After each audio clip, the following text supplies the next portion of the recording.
All right, we got them on. Hi, Levi. Now, let me give you all some hard-learned lessons. You can see I just cut the corner off.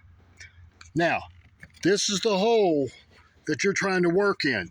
And I'm sorry, unless you've got hands that are diminutive beyond compare, you're not getting your hands back in there to those two bottom bolts.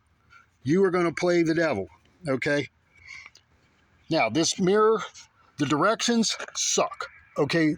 These that came from eBay, they're decent quality, but whoever wrote the directions was definitely not a mechanic. See that little stud sticking out? That stud is supposed to be screwed in to this back here, and the other end sticking through that you put a nut on. One of those little nuts down there on the floor. Well, they don't tell you that, and in the half-baked picture, they show you screwing this down against this bracket.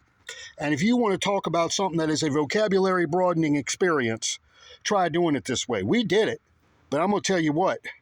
One, don't leave that bracket out, and two, make sure if you get these mirrors and they got that long stud to put the short end into the mirror bracket, not the long end. Now, when you get down to these bottom ones, I'm going to tell you right now, leave that stuff loose when you're trying to get all this together until you got everybody in place, and then you can start tightening them up.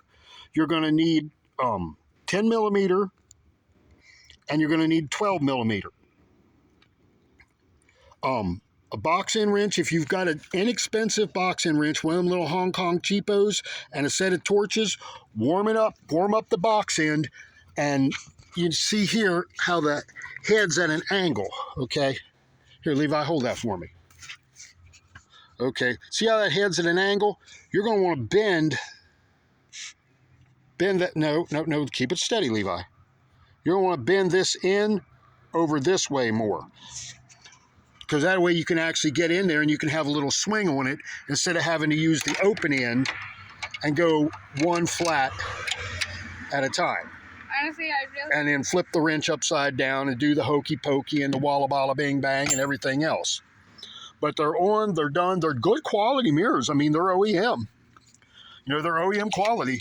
But the other thing I would recommend, you see I cut this corner off. That's kind of a half-baked hack and whack. Honestly, what I would do is allow yourself the extra time. Take your upper door panel completely off. Pop your door hinge. Get that panel out of the way.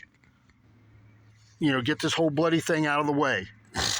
I mean, me, I'm not too worried about it because it's a farm truck. You know, whoop-de-dingle-do, it's got a little hole in it. Yada, yada, bang, bang.